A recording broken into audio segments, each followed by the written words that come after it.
There have been heated exchanges at a Senate inquiry investigating the potential impact of the coal seam gas industry on regional Australia. Extracting the gas involves bringing large amounts of salty water to the surface to reduce the pressure in the coal seam, and landowners are worried about the potential impact on precious underground aquifers.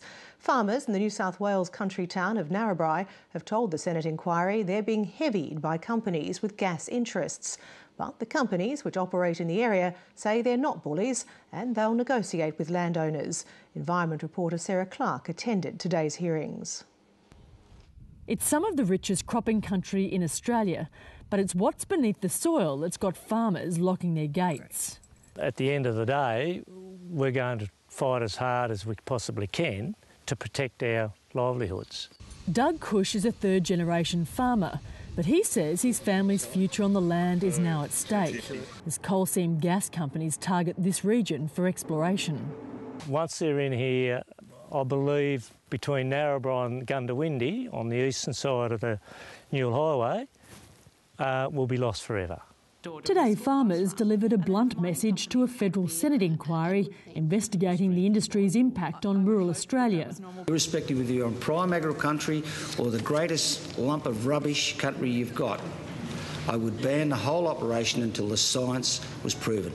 Natalie and James Tydd say denying gas companies property access is their only hope. Everybody has said no and that we don't want it in our area.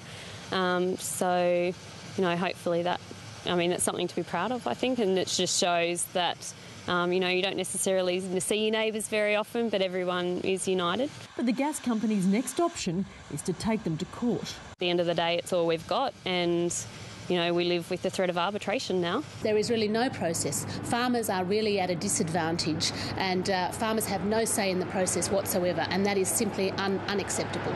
And it's not just landholders. One of the biggest councils in this region has also put a ban on seismic survey work on SHIBE property and public roads in a bid to stop coal seam gas exploration.